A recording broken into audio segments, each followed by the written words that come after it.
Hello and welcome to Jazz Across the Pond. Jazz interviews reimagined, a brand new way and exciting bringing together of two great nations. It's jazz talking like you've never seen or heard it before.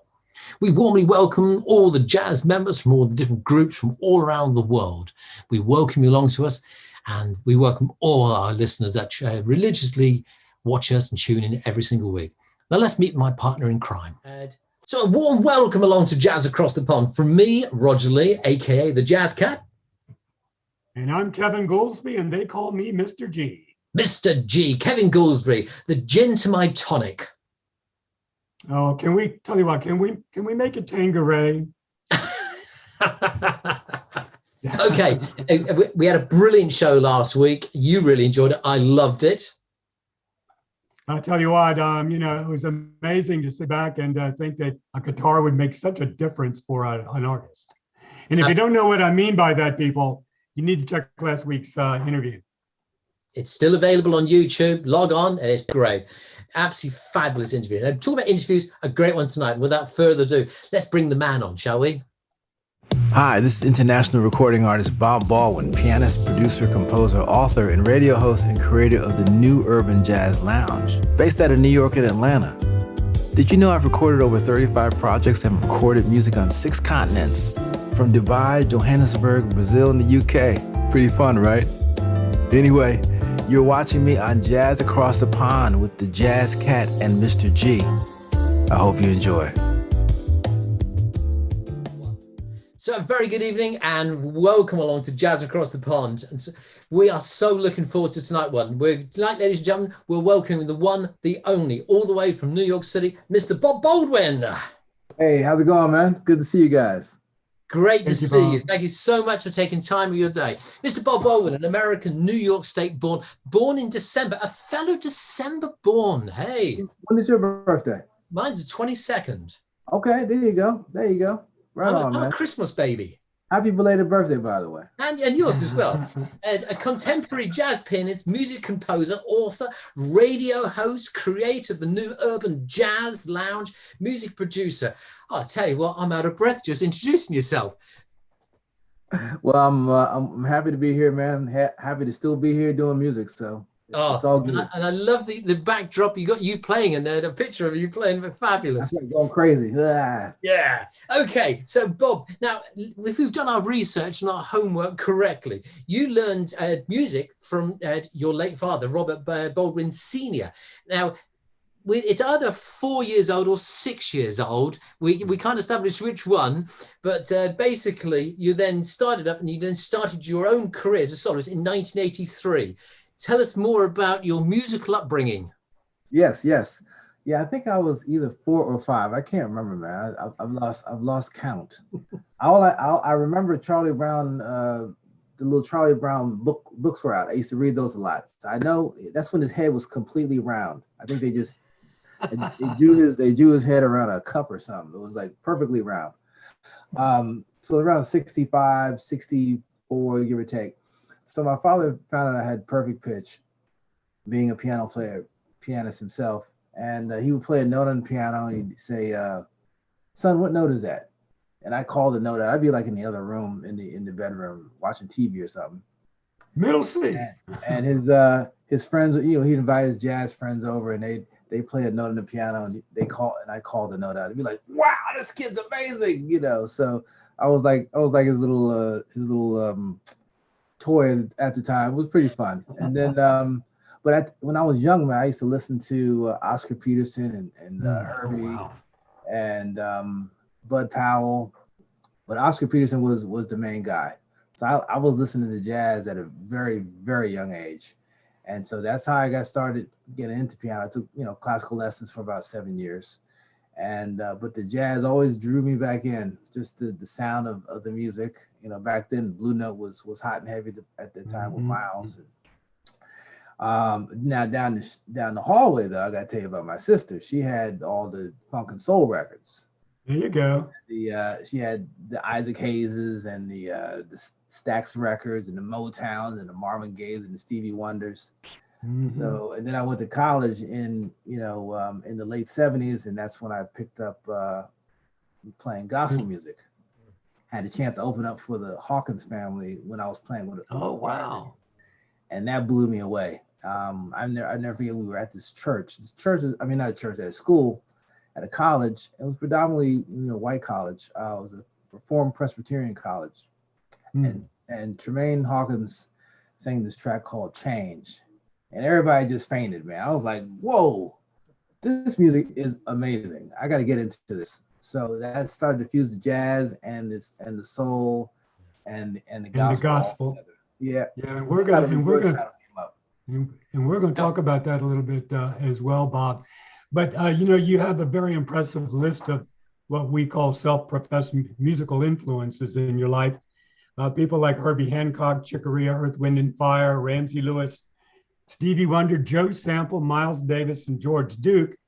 And that's just a few. And I know we could spend all day talking about all of these amazing artists and how they have individually influenced you. But if you would just take a moment and tell us what traits or qualities all these individuals shared in common that speaks to you the loudest. Wow, great question. I think Stevie Wonder probably had the greatest impact because he was the first artist pretty much on the planet that was playing all instruments on his own music. Yes. And he did it in an analog sense. Mm-hmm. He played the drum track first and they come back and play the bass track. I mean, the fact that he had to memorize what he played, because all that stuff was pretty much played straight down. So right. All those tracks, the man is blind. He's like 19, 20 years old. And his influences on the music business, especially for keyboard players like myself, weighs very heavily. And I got a chance, the new record, New Urban Jazz 3 and Urban Smooth Suite, was actually mastered by Robert Marguleff, who produced those records. He produced like 4 of those records, and they won a bunch of Grammys off of those projects, man. Uh-huh. Yeah, so Stevie was definitely early influence. Herbie had his. Say again. Sorry, you sorry to interrupt you. But I mean, you went through a list of some great pianists, and of course, one of our favorites, Mr. Joe Sample, the late Mr. Joe Sample, and of course, on your wonderful album, Standing Tall, you actually paid homage to him by a track called Mr. Sample, and I think that was a lovely, lovely touch. And also, your absolutely excellent album, Mellow Wonder.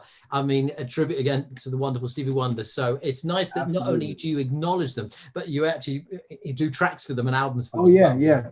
And I got to give shout out to also Bob James. Bob James was the man that turned me on to the sequencer back in 1982. I used to hang out at the studio in White Plains called Minot Sound, which is in White Plains, New York, in Westchester County, where Bob James, labeled his tune Westchester Lady, and his right. Tappan Zee Records, which connected Westchester County with Rockland County up in New York. But Bob used to work at the studio called Minot with David Sanborn and Luther Vandross and Lenny White and all these cats who I met at a very young age. Bob, through a friend of mine, handed me this sequencer, which allowed me to record music inside of a computer. Right. And that's when I got hooked into programming music through the computer, which, now it's no big deal. Everybody does it. It was back then, though. Yes, exactly. So here you had Stevie Wonder, the human MIDI machine, who did it all himself on tape, to Bob James, who connected it with the computer. And that's kind of been my sound over the last, 30 years. Right. Wow. And it is a wonderful set. 33 albums to your name, and they are fabulous. And I mean, I've got a Pharaoh collection of yours in the wall behind me. My den of iniquity, as I call it. So, yeah, amazing. Love your stuff. Kevin, carry on. Yeah, and Bob, we know that you've started your City Sketchers, incorporated your studios. And so the question I have for you is, so when you step into your studios, which side of the glass brings you the most joy? In other words, is it working as a composing performer and arranger that you find most rewarding? Or is the production side of the house, as the producer, where you find the most joy? Or is it both? It is a little bit of both. It started as being an artist. And then I found out that being an artist in this industry was not going to carry me 30 years. Not enough. It was going to crush me. So by default, I learned how to produce. But I think I think the arranging piece hit me really at a very early age. In fact, I never forget, I was about 12 years old and I was reharmonizing Stevie Wonder in the living. My dad was like, man, I never heard that chord before. So I was like, okay, I might be onto something. So I think the arranging thing, always taking somebody's music and then putting my own spin on it harmonically. That's my first love, I think. And then, like I said, the production piece I kind of fell into that because I was doing some recordings, and the producer I was working with at the time was always busy doing something else. I was like, I'm tired of sitting around waiting for this guy. So let me figure out how to do this myself. And that's how I got into the production. And I've evolved over the years, learning about EQs and compressions and stereo width and depth of field and all that stuff. But the collection of all three is pretty much what has made my sound today. Right. And, you made an interesting comment when you said that being an artist alone was going to crush you, because we know that you've been very active in terms of, having the right to control your own music. As a matter of fact, you've earned 6 SEAC Music Awards. They happen to be the second oldest performing rights organization. And that kind of takes us right into, I know where Roger wanted to go, and that's speak to you about having your own studio and having control of your own music. Roger? Yeah, absolutely. And what we're going to do there, we're going to take a quick break because, believe it or not, there may be a few people who live on a little island somewhere in the Caribbean who may not have heard of you. All right. I know it's hard to believe. So what we're going to do with an amazing catalogue of 33 albums, we're going to play a quick break in the interview. We're straight back. We're going to play a track from your brand new, wonderful album, an urban, smooth sounding, sweet new urban 3. The track we're going to play, we're going to play Stay Above the Fray. We'll be back with this wonderful interview with the man himself, Mr. Bob Baldwin. You're listening to Jazz Across the Pond.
Welcome back to Jazz Across the Pond, Jazz Interviews Reimagined. You just listened to a fantastic track, Stay Above the Fray, off of Bob Baldwin's exciting new project, New Urban Jazz 3, an urban smooth suite, which landed in 3 spots on the charts last week with the number 27 spot on Smooth Jazz Global's Top 100, the number 29 spot on Radio Wave's Smooth Jazz Top 100, and the number 24 spot on Groove Jazz Music's Top 30. Congrats, Bob. Thank you, man. It's been fun playing these tracks. I wrote this track when I was home, obviously, last year, and you know, like us all, trying to figure out what's the next step, what we're trying to do, how we're gonna stay alive, do we take the shot, do we have COVID? You know, all these crazy questions that we're asking. You know, so I came up with with the title, "Stay Above the Fray." Just keep on keeping on. Brilliant. Of course, you have very, very strong views on owning your own record master, and this is unheard of. Why? And you earned the title from your peers as the Ray Charles of independent contemporary jazz and soul music. You own more than 26 of your own studio projects, which 13 have topped in the top 20 on the Billboard Jazz Contemporary Jazz Artists. Tell us more about it.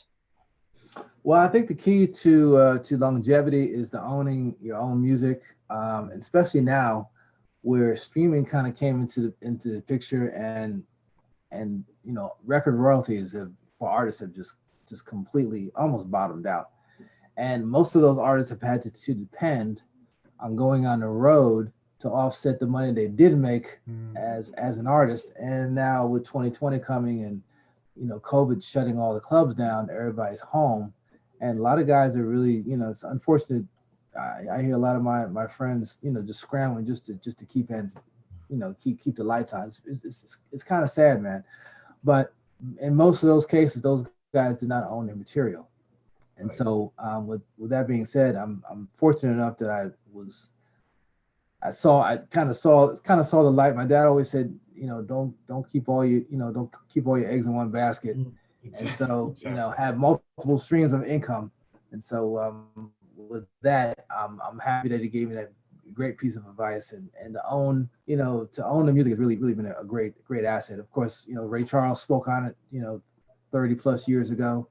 Prince has been screaming about it, putting, the stamp on his forehead, Right. So it's, I think if more artists did that, they could have a lot more control of their revenue. Right. Well, Bob, if you would, for some of our listeners who might not know, how would you define new urban jazz? New urban jazz is a fusion of contemporary jazz with little R&B, some Brazilian soul. It's kind of a worldly kind of thing. I mean, smooth jazz is R&B and contemporary jazz fused together anyway. Little jazz fusion too. Really, some jazz fusion. That's correct. Unfortunately, the jazz fusion piece never gets to the radio, but it's the R&B contemporary sound that's pretty much been the mainstream. Or the jazz funk doesn't get to the radio. Oh yeah, no, the jazz funk. No, you forget about like plucking bass and screaming sax. That's not gonna happen. No, it's got its limitations, but so new urban jazz kind of takes you out to the outer limits. It's kind of the place where you want to be, where jazz is too urban and urban is too jazz. So it's like this melting pot that's like in the middle that a lot of artists have fallen into. The guys like George Duke and Phil Perry and Herbie. So there's a lot of music that does not fit right straight down the smooth jazz lane that people really enjoy listening to. So new urban jazz kind of fills in those gaps. Now, talking about new urban jazz. Now, a lot of our followers know that, of course, I do the Jazz Mood show on the radio here in the United Kingdom, and it gets broadcasted. We're not on air at the moment. We haven't been for a couple of months because of the UK lockdown. However, I understand that you actually run the New Urban Jazz Lounge. It's a weekly 2-hour program featuring the cornerstones of jazz from all around the world. And I know on your intro, you spoke about the 6 continents that you've performed and worked. It's only the Antarctica, which is hanging out there. But tell us briefly. It's cold there. Tell us more about this New Urban Lounge Jazz, if you could, please. Yeah, so in 2008, CD 101.9, which was a fantastic radio station in New York, smooth jazz station, was on the air along with several stations from a company called Clear Channel. They owned probably about at least 10 or 15 stations. They were the commercial backbone for smooth jazz back then. Well, one day I'm driving up the New Jersey Turnpike back to New York, and I get a text message that says, "Hey man, CD 101 is flipping their format." Of course, they didn't tell me.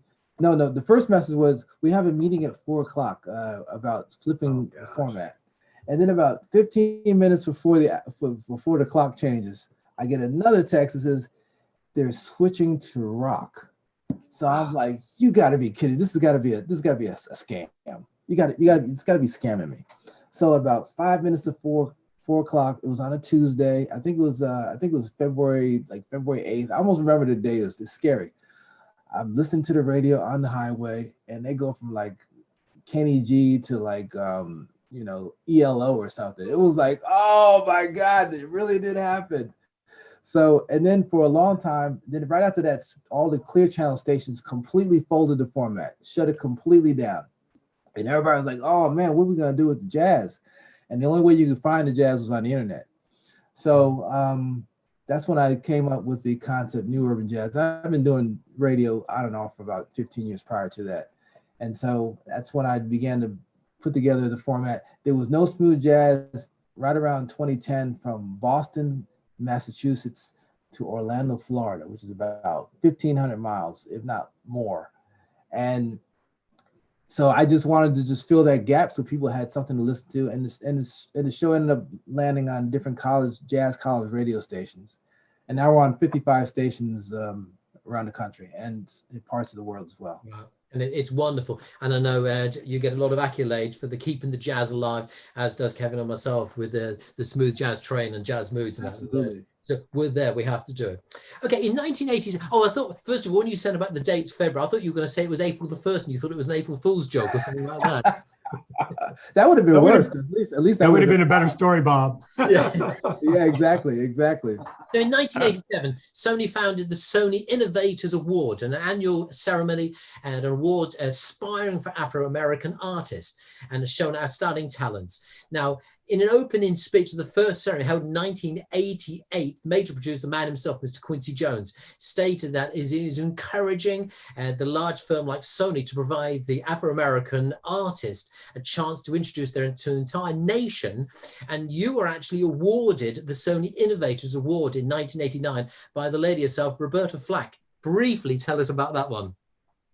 That was a great experience because there's about 300 plus people that applied for that award. Albie Shore won it the year before, and he was selected by Quincy. That's how he got his label, his record deal. And Herbie selected that year Charles, the guy that does all the Spike Lee movies now, Terrence Blanchard, trumpeter. That's how Terrence got on the map from Spike Lee having that association that year, because Spike was also a judge on the movie side.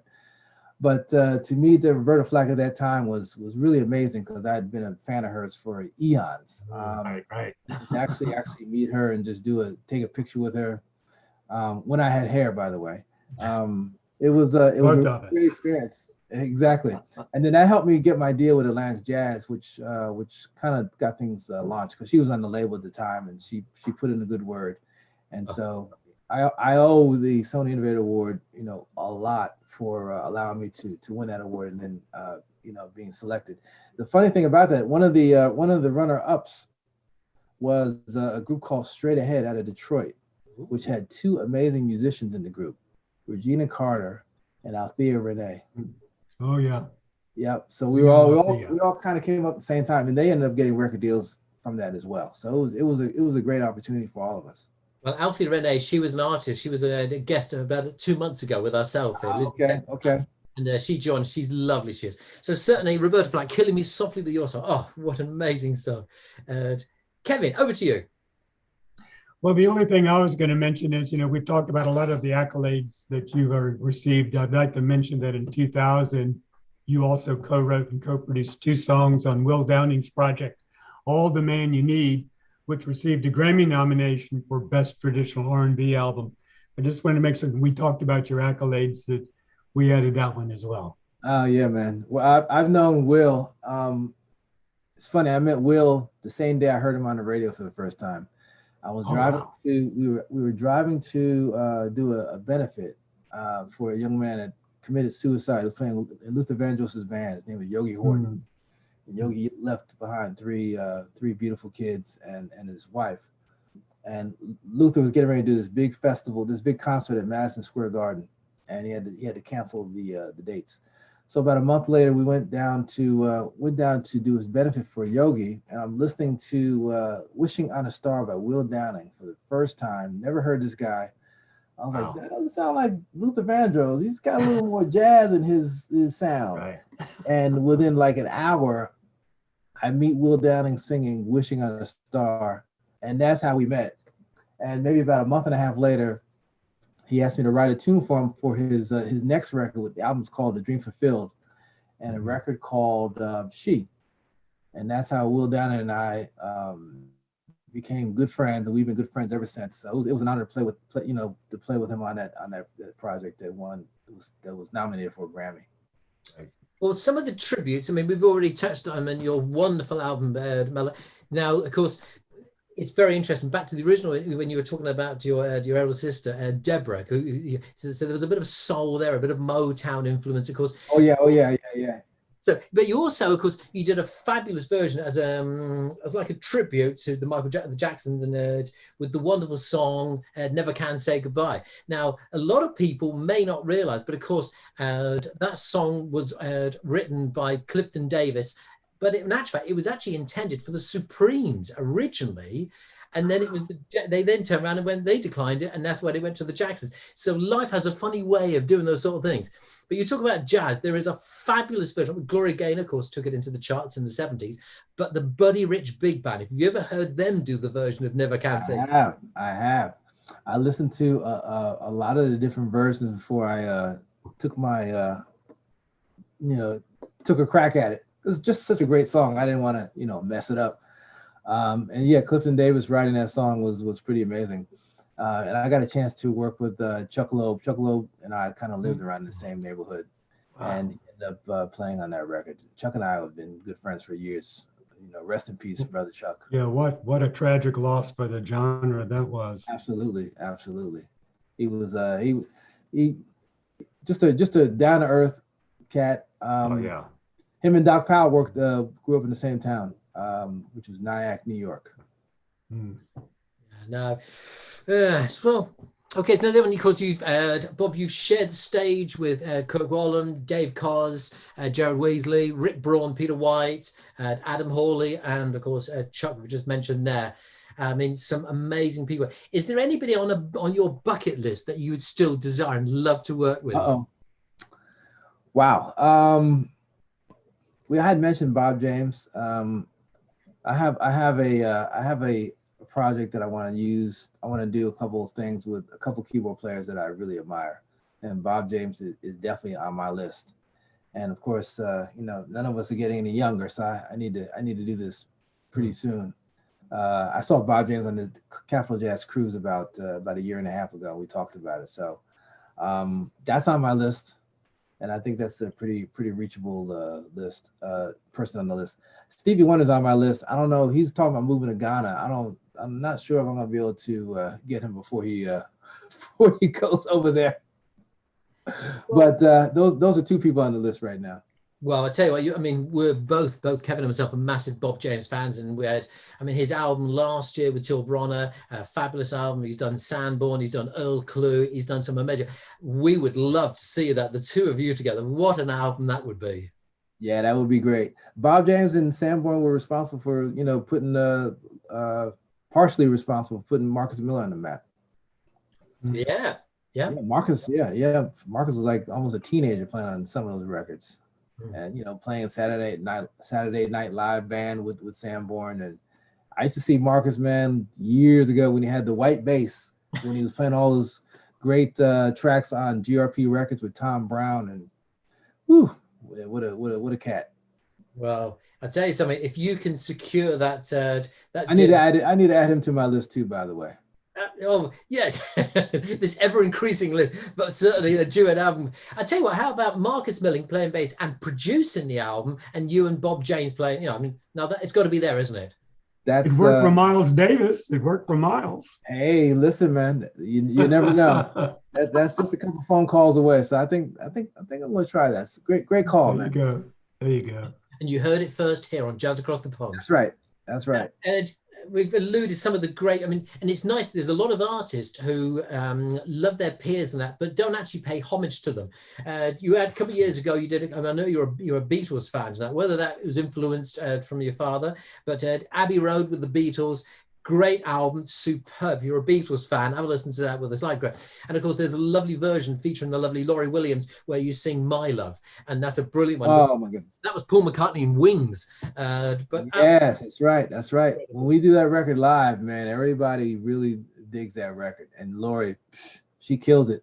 She and I have been working for the last 4 years. I think we've tracked about 20 songs together now, including some music on her new album and her previous record. So that's a match made in heaven musically, man. We've got a thing.